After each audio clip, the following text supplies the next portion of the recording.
Lower Manhattan, New York City, September 11, 2001.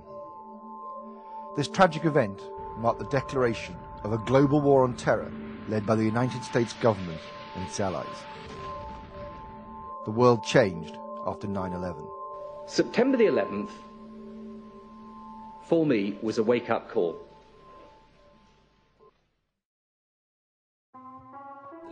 Since then, governments across the world have introduced anti-terror laws which have compromised our essential liberties. Here in the UK, these laws are increasingly being used to discipline those who are outspoken about the government's behaviour.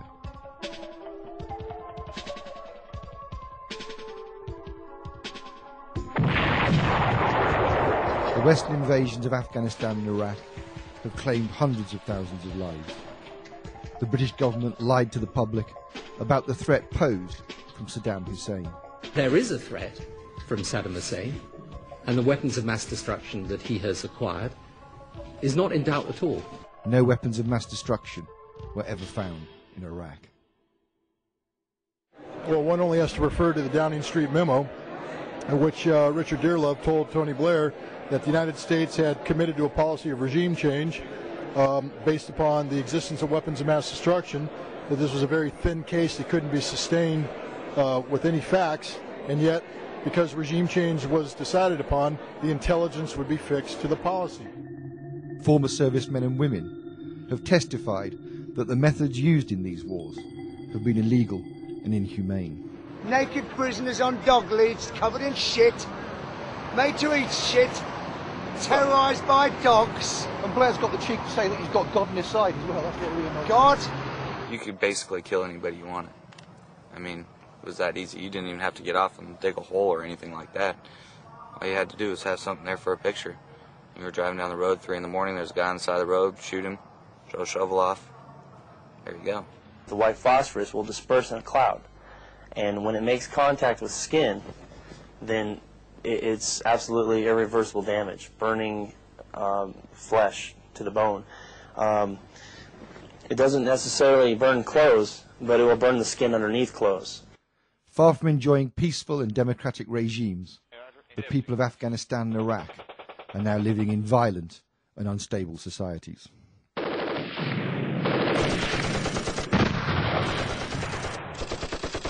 British companies have made profits in excess of 1.1 billion from the Iraq War. Oil and gas deals signed in Afghanistan and Iraq have benefited Western corporations, not the people of the Middle East.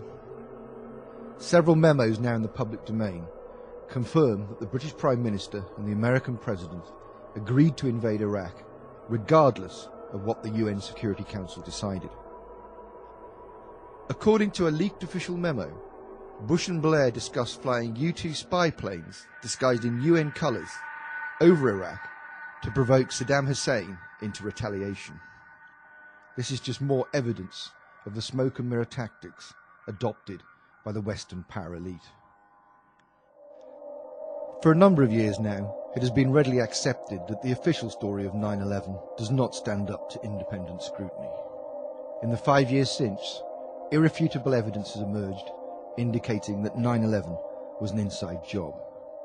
We started running, floor by floor, instead of popping out. It was if they had detonated. They were planned to take down a building. Boom, boom, boom, boom, boom, boom, boom. Politicians, scientists, journalists, academics, researchers, even Hollywood actors have gone public. Thousands of 9/11 activists around the world have been spreading the facts.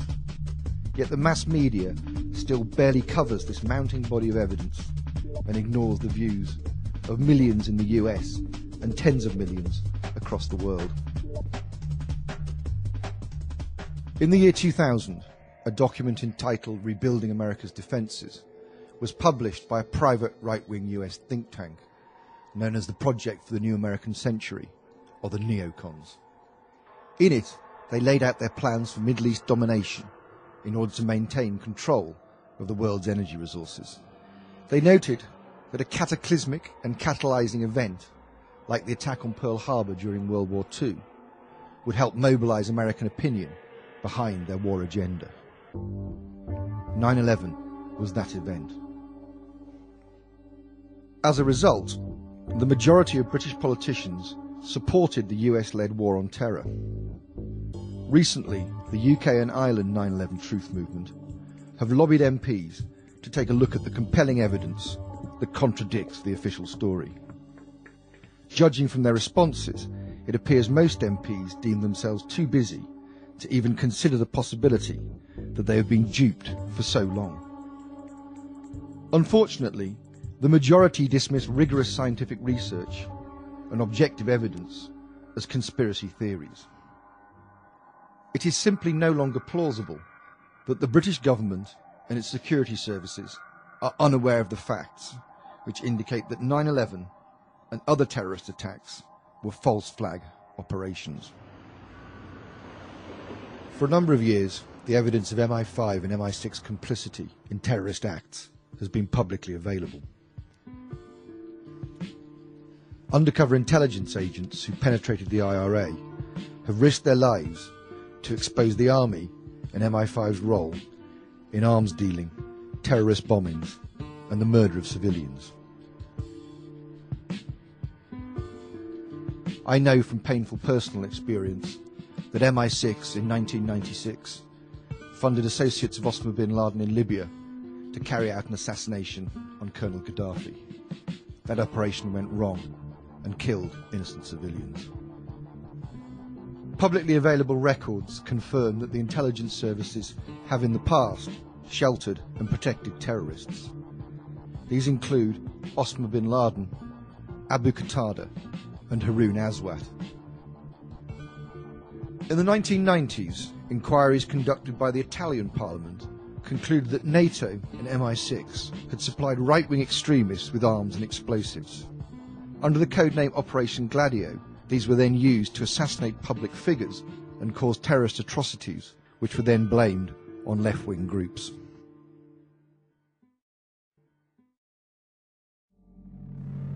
It is now clear that false flag operations are part of a strategy of tension designed to instill fear in the civilian population and create unprovoked hatred towards minority groups.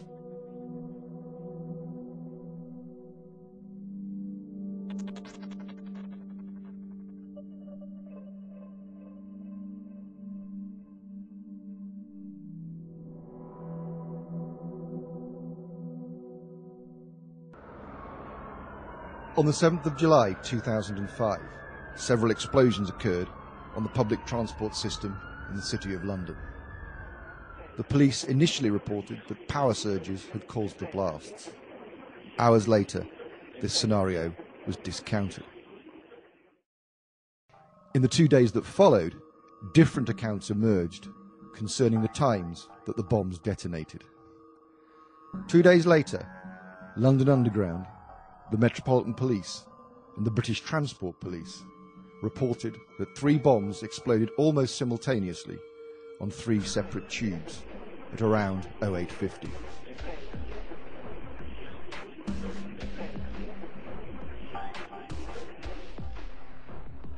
Almost an hour later, at approximately 0947, another bomb exploded on a bus in Tavistock Square. 52 passengers were killed.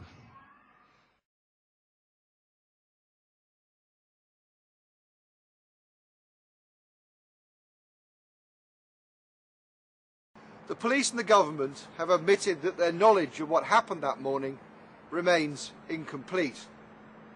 Reports released by the Home Office and the Intelligence and Security Committee in May 2006 are loaded with uncertainties and speculation. Yet the government continues to insist that a public inquiry is not necessary. They say that time and resources are not available to investigate Britain's worst ever terrorist attack. Based on information provided by the police and the intelligence and security agencies, but largely not in the public domain, the Home Office's official chronology has only raised more questions than it answers.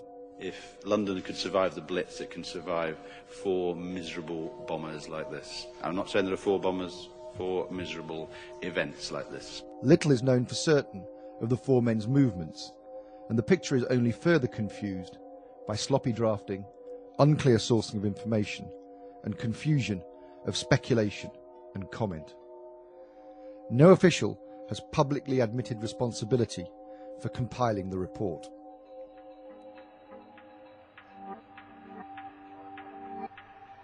On the 7th of July, several interesting stories emerged.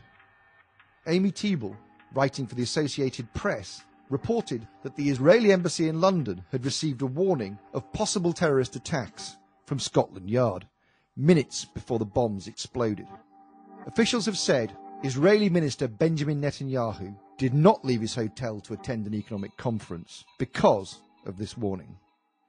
On the day of 7/7, Peter Power, the managing director of Visor Consultants, gave an interview to the BBC and ITN. In those interviews, he made it abundantly clear that his organisation was running a counter-terrorist training exercise which involved bombs going off simultaneously at different London Underground stations. Today we were running an exercise for a company, bearing in mind I'm now in the private sector, and we sat everybody down in the city, 1,000 people involved in the whole organisation, but the crisis team. And the most peculiar thing was we based our scenario on the simultaneous attacks on the Underground and mainline station. So we had to suddenly switch an exercise from fictional to real. And one of the first things is, get that bureau number. When you have a list of people missing, tell them. And it took a long time. Just to get this right, you were actually working today on an exercise that envisioned virtually this scenario. Almost precisely. I was up until 2 o'clock this morning because it's our job, my own company, Visor Consultants. We specialise in helping people to get their crisis management response. How do you jump from slow time thinking to quick time doing? And we chose a scenario with their assistance which is based on a terrorist attack because they're very close to a property occupied by Jewish businessmen. They're in the city, and there are more American banks in the city than there are in the whole of New York. A logical thing to do. And I've still got the... I was going to say, how extraordinary today must feel for you as it unfolds. Of all the targets the terrorists could have chosen in London, they apparently elected to attack the same targets as had been envisaged by Visor Consultants in their counter-terrorist training exercise. It was at 9:30 this morning. We were actually running an exercise for over a company with 1,000 people in London based on simultaneous bombs going off precisely at the railway stations that happened this morning. So I still have the hairs on the back of my neck standing upright. To get this quite straight, you were running an exercise to see how you would cope with this, and it happened while you were running the exercise? Precisely. And it was about 9:30 this morning. We planned this for a company, and for obvious reasons I don't want to reveal their name, but if they're listening they'll know it. And we had a room full of crisis managers for the first time they met. And so within 5 minutes we made a pretty rapid decision, this is the real one.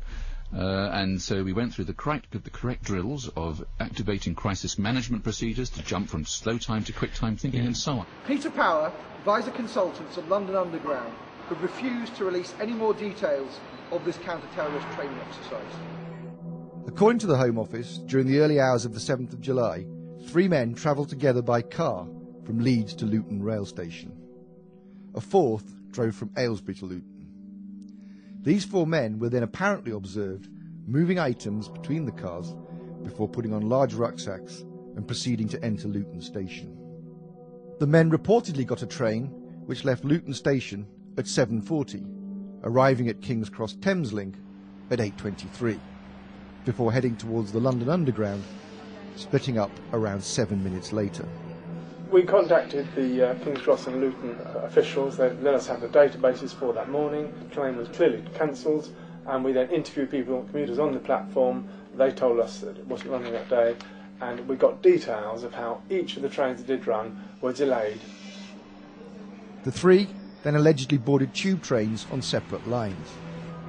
Mohammed Sadiq Khan is presumed to board a westbound Circle Line train. Jermaine Lindsay, a southbound Piccadilly Line train, and Shazad Tanweer, an eastbound Circle Line train. At 10 to 9 that morning, the 3 men each allegedly set off a bomb at almost exactly the same time. From my experience as a counter-terrorist officer, I have knowledge about the kind and amount of explosives that are used in terrorist attacks. The police have said that all the bombs were placed on the floor of the carriages, but they haven't made clear which side of the floor the bombs were placed on. A number of witnesses have described how they saw metal pushing up into the carriage, which would be consistent with bombs being placed underneath the trains. had just left Edgware Road Station when suddenly they felt they heard a massive explosion. And some passengers described how the tiles, the covers on the floor of the train suddenly flew up, raised up. Witnesses reported seeing flashes and fireballs. Others suffered extreme burns. These occurrences are not consistent with experiments carried out on TATP. Instead, they are much more consistent with the kind of damage caused by dynamite or military explosive like C4. The Intelligence and Security Committee stated in May 2006, post-incident forensic analysis has shown that the explosions were caused by homemade organic peroxide-based devices. This is the only detail of the explosives that has been released. No information about the detonators or the specific type of explosive used has been made public. I felt a burning sensation on my hands, put my hands up to my face. I was on the floor by that point. I saw a very bright light, sort of orangey yellow light, and what appeared to be silver sort of lines across which was the glass flying through the air. And rather curiously, there are no reliable witnesses who reported seeing the 4 so-called suicide bombers that day in London. In fact, some people have reported that the police tried to pressure them into saying they had seen these 4 alleged suicide bombers. According to the official narrative, the police had recovered documents bearing the names of Khan and Tanweer from the bomb site close to Aldgate Station by midnight on the 7th. 2 days later, MI5 told police that Khan had come to their attention in an earlier investigation. London is the most surveyed city in the world. If the men were really on the tubes that day, then why is there no CCTV coverage of them on the London Underground?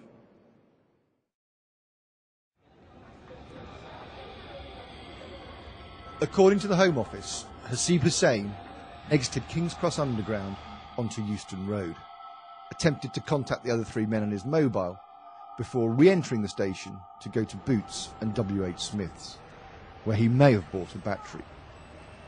At 9:06, Hussain reportedly went into McDonald's on Euston Road, spending about 10 minutes there. 3 minutes after that, he was reportedly spotted on Gray's Inn Road, before being possibly identified on a number 91 bus from King's Cross to Euston. The official report assumes that he then switched to the number 30 bus at Euston. At 9:47, a bomb went off on a number 30 bus, which after being diverted had ended up at Tavistock Square. A red bus, emblematic of the City of London, was where the 4th and final explosion took place, when it exploded outside the British Medical Association in Tavistock Square.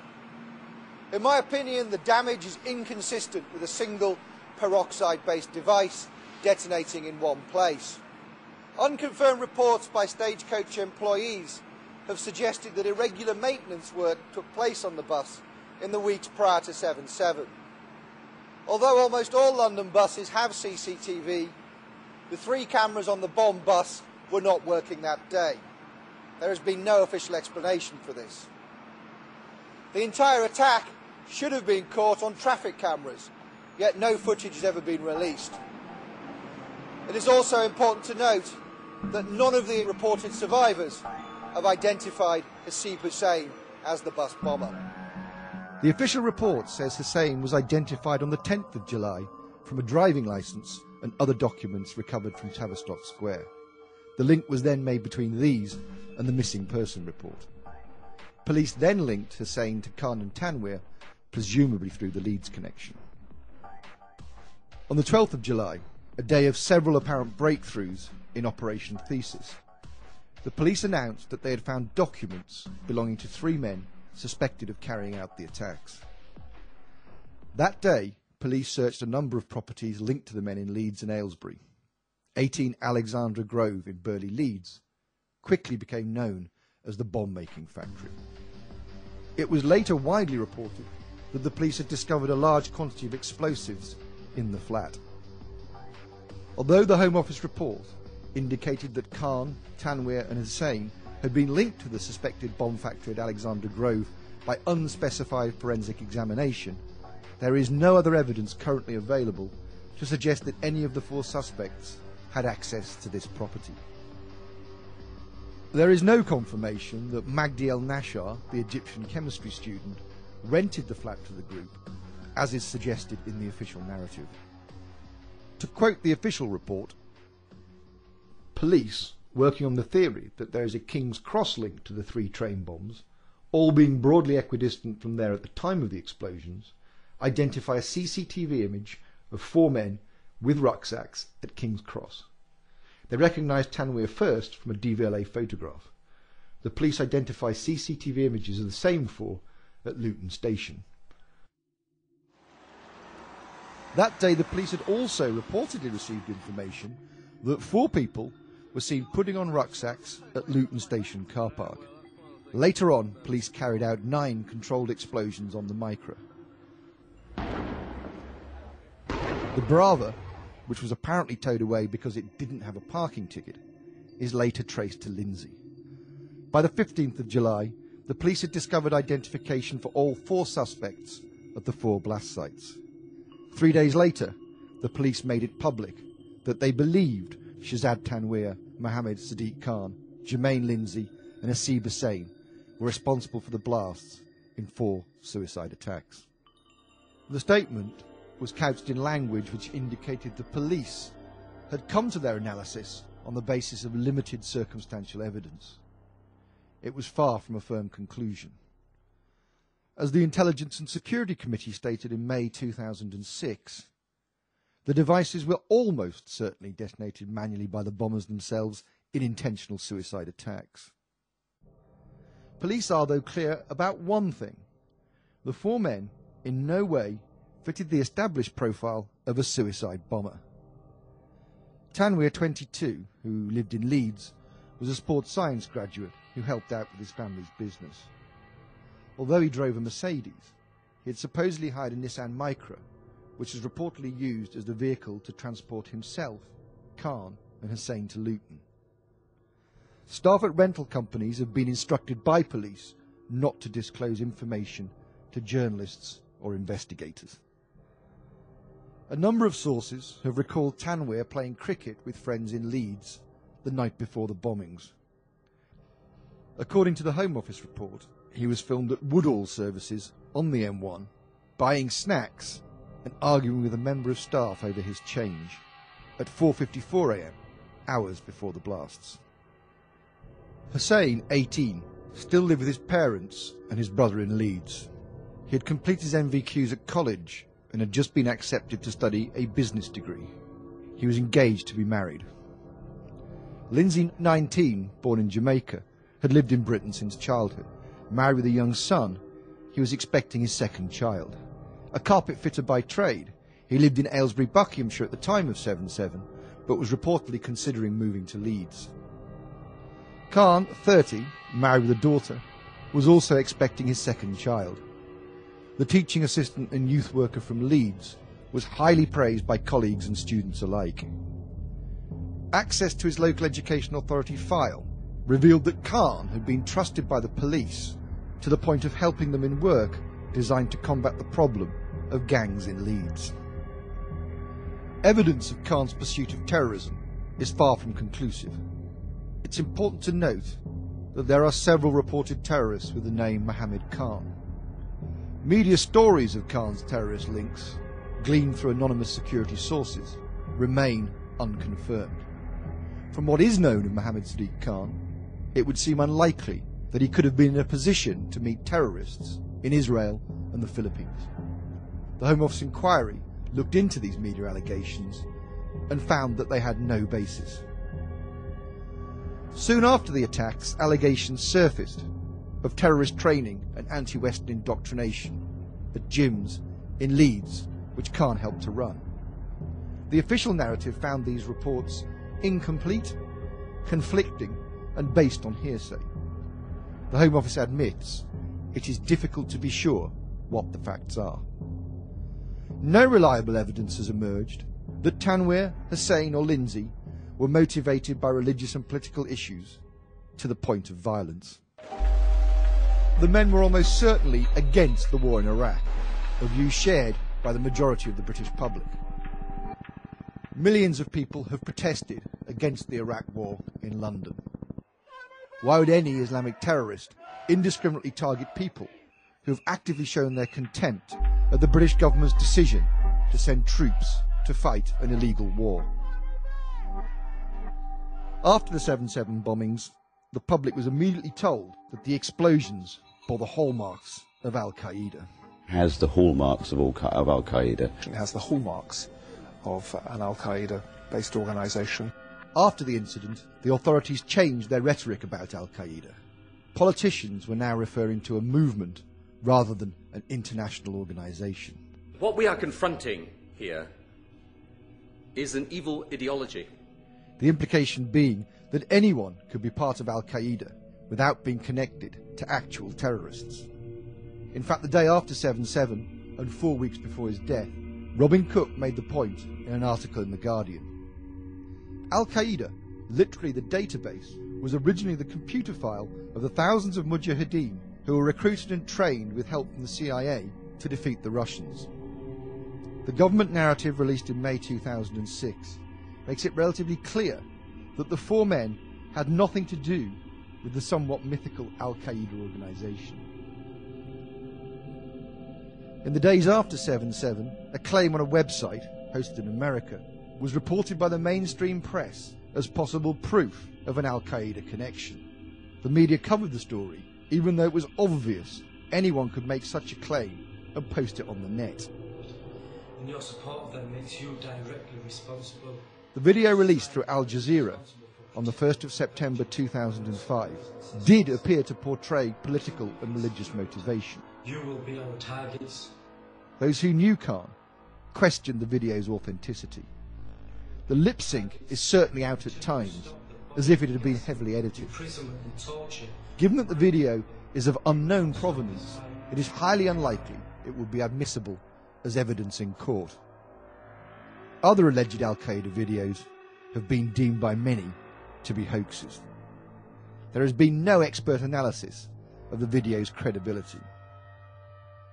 The press insinuated that the video of Mohammed Sadiq Khan was evidence of his involvement with Al-Qaeda terrorists. Even if the video is completely authentic, Khan makes no reference in it to planning any attack. At first, the authorities stated that the men were clean skins, suspects who'd not previously come to their attention. But shortly after 7/7, it was revealed that MI5 had terrorist records of Khan and Tanweer. If we look at the information in the public domain, then it certainly does appear that Khan may have intended to fight war in an occupied zone like Iraq or Palestine, especially if MI5's recording of him discussing jihad abroad is genuine. If the recording is authentic, then MI5 has serious questions to answer.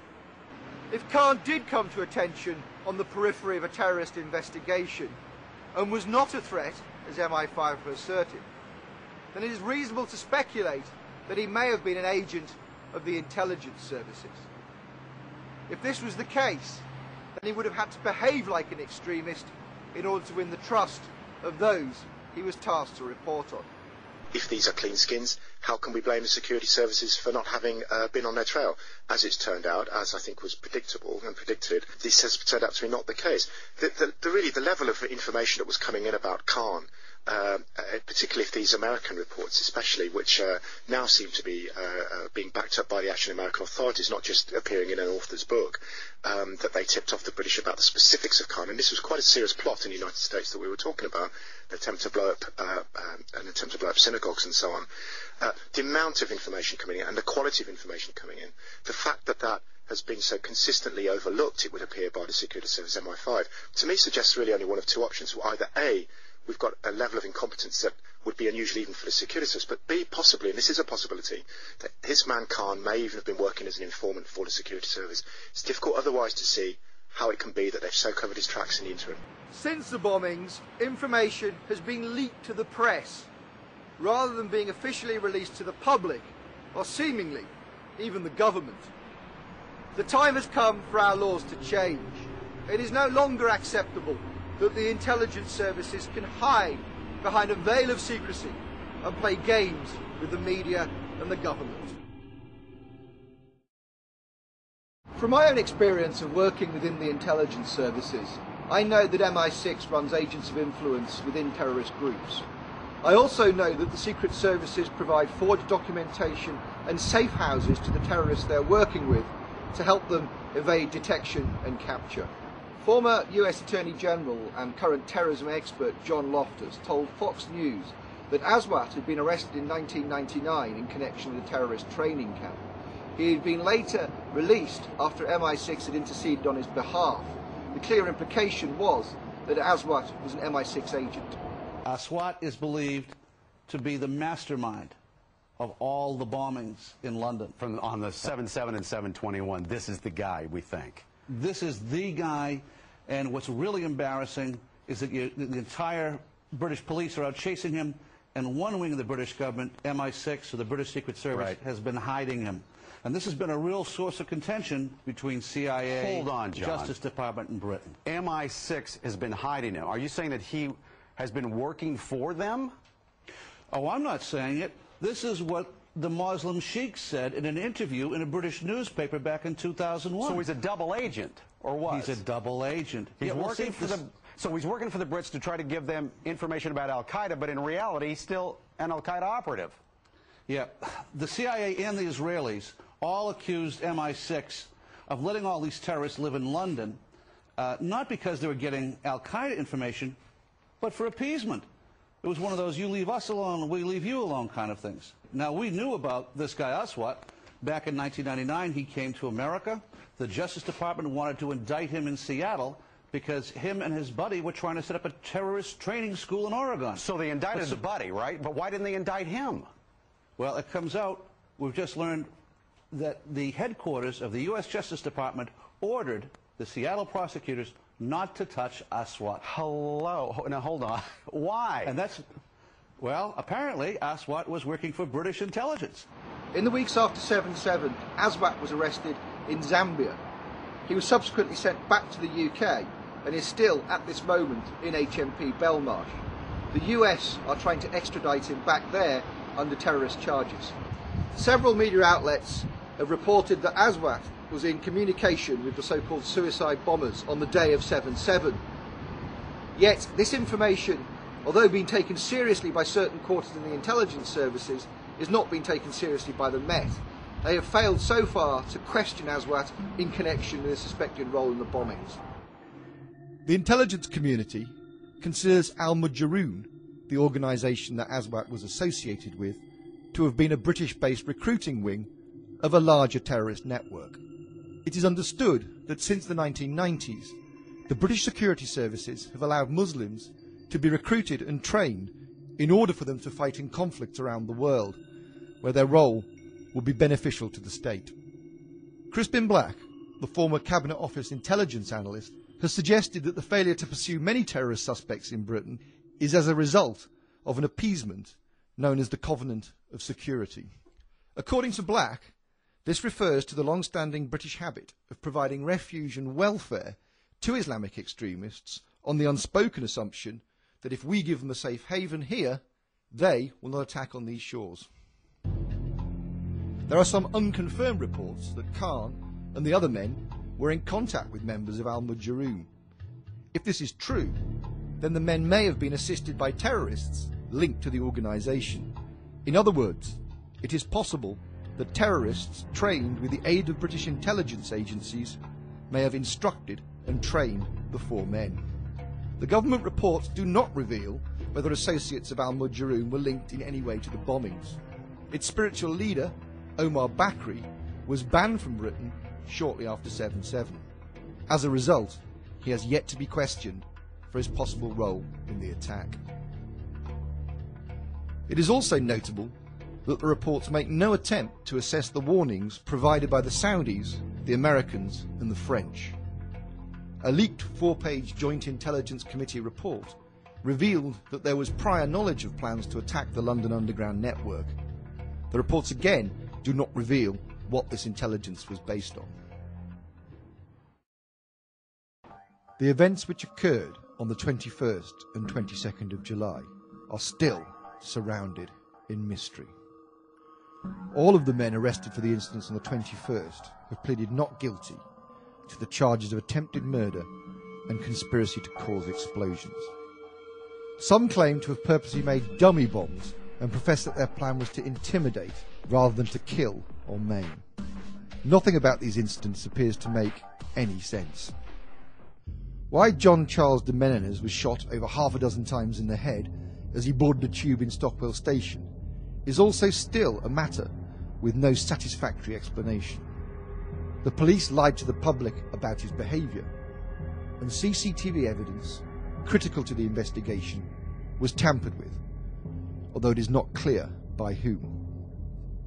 What is clear is that after these two events, the 7th of July bombings quickly became old news, just at the very point mainstream journalists had started to ask pertinent questions.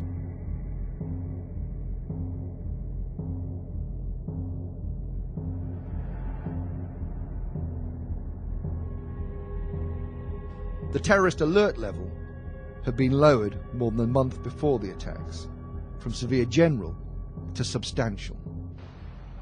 It is not clear why MI5 advised the government to reduce the threat level.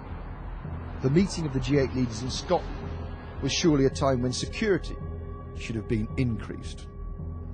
We are united in our resolve to confront and defeat this terrorism that is not an attack on one nation, but on all nations and on civilized people everywhere. At the time, the G8 had made little real progress with debt relief or abolishing poverty. But this fact was barely reported due to the inevitable focus on the bombings. The war on terror goes on. I was most impressed by the resolve of all the leaders in the room. Their resolve is as strong as my resolve, and that is we will not yield to these people. We will not yield to the terrorists. Since the July 7 attacks, further anti-terror legislation has been passed, the biometric identity scheme has been approved, and the legislative and regulatory reform bill has been proposed. It would give ministers the power to amend any law passed by Parliament. The government have taken political advantage of the attacks, using them as an effective rallying cry when seeking support for changes long on their agenda. Many who saw these laws as evidence of increasing totalitarianism prior to 7/7 now see them as acceptable in the climate of fear created by the bombings.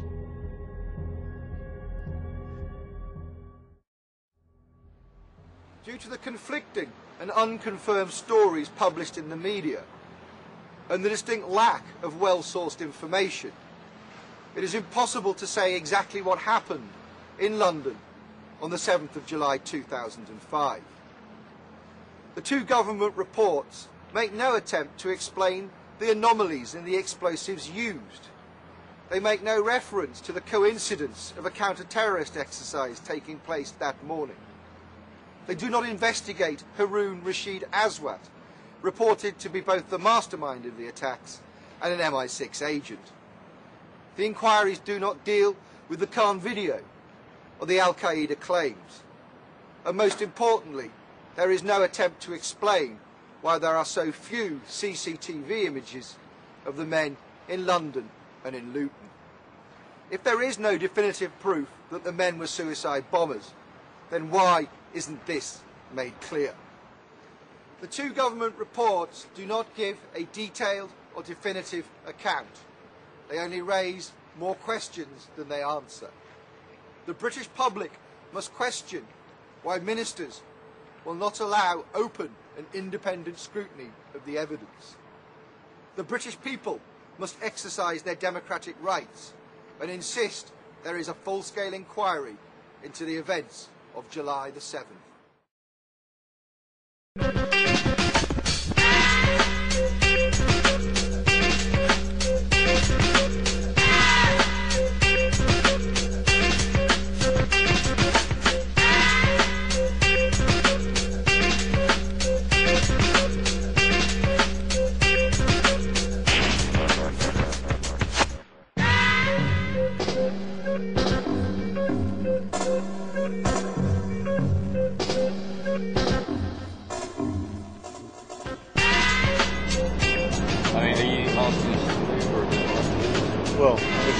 ring them in a moment. So they're direct. This is a professional home video.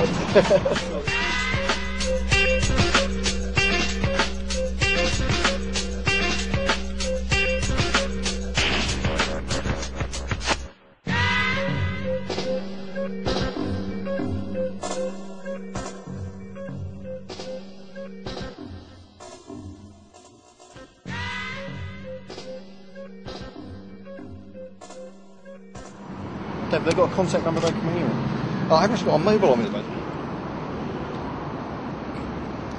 So your number was? It's 07. Yep. 956.